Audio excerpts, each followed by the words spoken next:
data jaringan itu baru akan bisa dikerjakan kalau ada ekstensi atau plugin istilahnya, yaitu PG routing. Jadi ini jangan terlewat.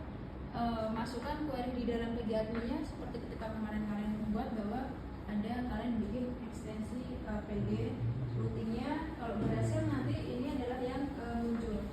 Ini ada tulisan error karena sudah dicoba kemudian dimasukkan kembali, already exist gitu.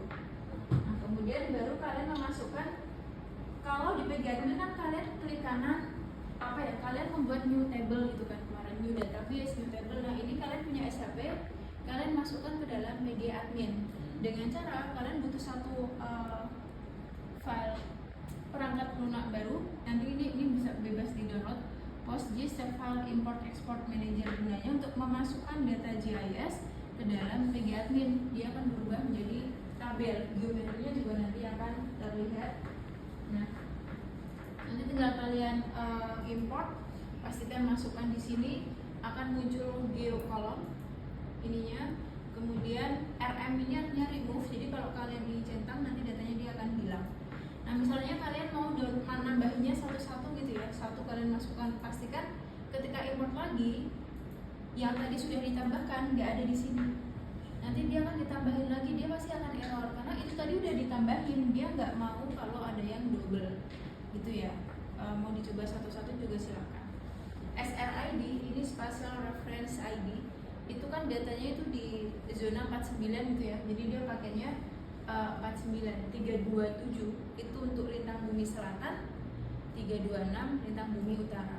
Kalau kalian bikin area di Batam, SRID-nya jadi berapa?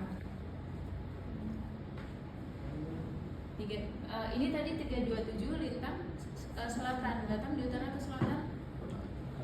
Utara, jadi kodenya menjadi lengkapnya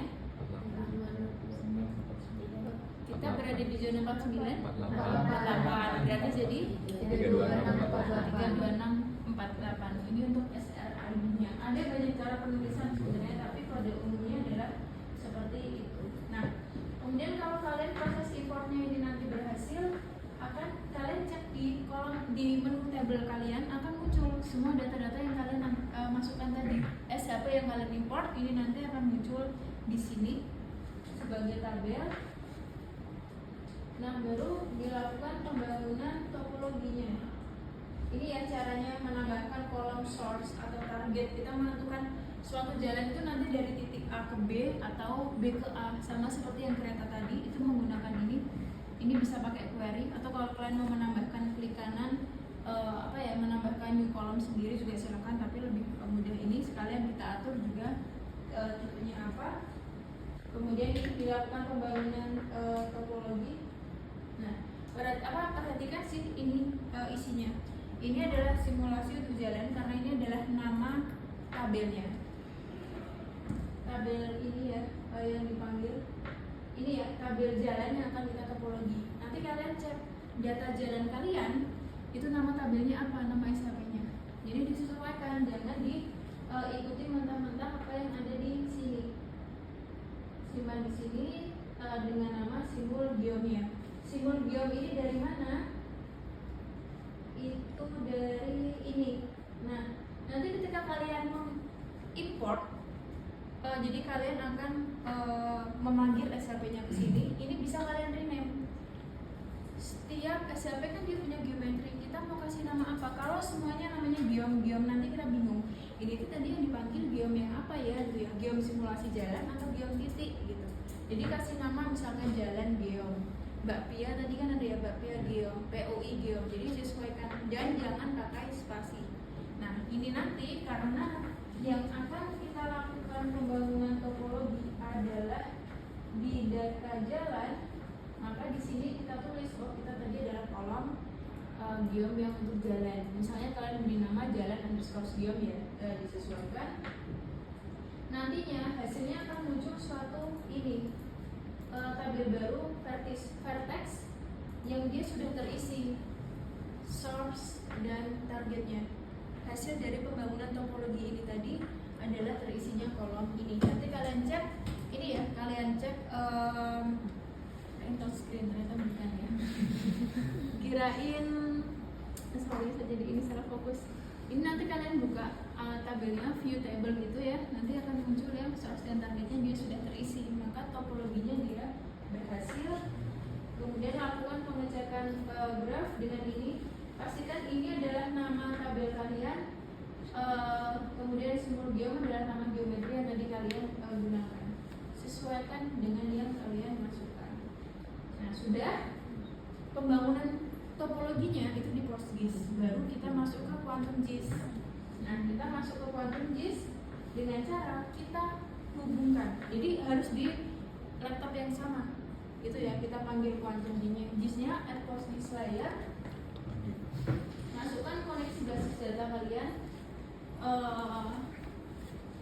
buat nama koneksinya, localhost portnya ini mungkin ada di tempat kalian beda-beda, nama database-nya tadi apa yang mau dipanggil gitu ya, jadi pastikan dia sama, sehingga nanti yang kalian sudah buat di PGAdmin dia akan muncul di sini dalam kondisi topologinya sudah benar, sudah diatur.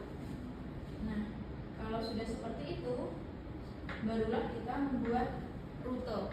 Perhitungan rute terpendek dari satu node ke node yang lain dengan menggunakan algoritma Dijkstra. Oh, ini misalnya dia dicari dari 1 ke 10.